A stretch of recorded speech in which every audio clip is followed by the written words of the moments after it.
Avant d'écouter ce chapitre 19, il faut absolument liker, s'abonner et partager. Bienvenue donc au chapitre 19 du polar Les Pendus du Fromager. Nous sommes à Sainte-Anne. Le jardin était bien dissimulé derrière 2 ou 3 rangées de multipliants. Le terrain avait été soigneusement goudronné et tout au fond, derrière la maison, invisible depuis l'extérieur, un gigantesque hangar avait été monté. Eh bien, maintenant nous savons où sont les pièces de voitures volées pendant les dernières émeutes sociales. Bon, j'appelle la brigade pour faire enlever tout ça. Dans ce hangar, un garage clandestin. Une quantité impressionnante de pièces de mécanique qui attendaient une voiture en panne. Le seul mécanicien sur place n'avait même pas relevé la tête.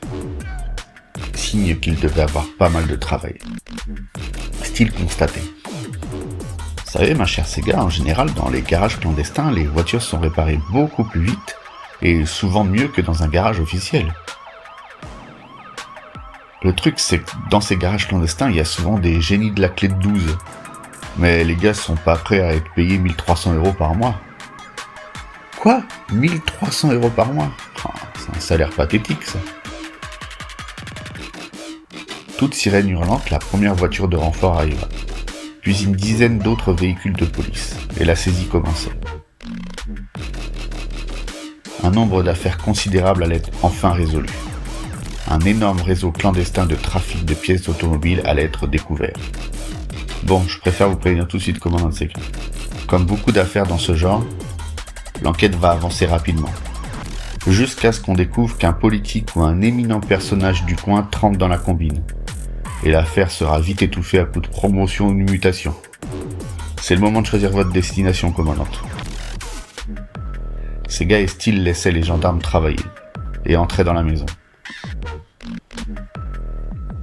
La mère de Michael était dans une colère noire, elle lui hurlait des insultes.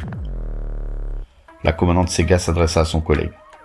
Dites-moi, d'après vous, elle fait tout ce cinéma parce qu'elle sait qu'elle a perdu le confort qu'elle avait jusqu'à présent ?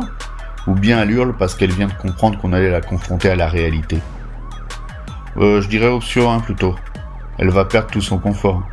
Si son fiston lui ramène plus d'argent, c'est foutu pour elle. Bon, et si on s'en occupait pas ? Allez, je vous suis. La mère les regardait discuter entre eux. Ses cris et pleurs n'avaient pas marché, pas fonctionné. En tout cas, n'avaient pas attendri les 2 policiers. Ils ne lui avaient absolument pas adressé la parole. Cela l'avait choquée. Du coup, elle avait cessé de gesticuler. La commandante Sega se retourna. Qu'est-ce qu'il y a ? Vous avez fini votre guingouin enfin ? On peut vous parler ? Quand vous aurez envie de vous soulager de vos maux, voici ma carte. Prenez rendez-vous.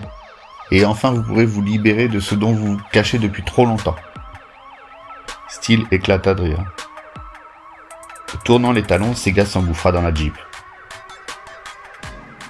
Ah, c'est sûr, avec une Jeep, les routes de Guadeloupe ne prennent pas autant d'ampleur et de désagréments. C'est quand même pas mal une Jeep en Guadeloupe, hein. Vous avez raison, commandante, hein. On va se procurer une Jeep comme ça pour le service. Il tourna à gauche, direction Saint-François. Voilà. C'était le chapitre 19 du polar Les Pendus du Fromager. Un polar signé Alvin List.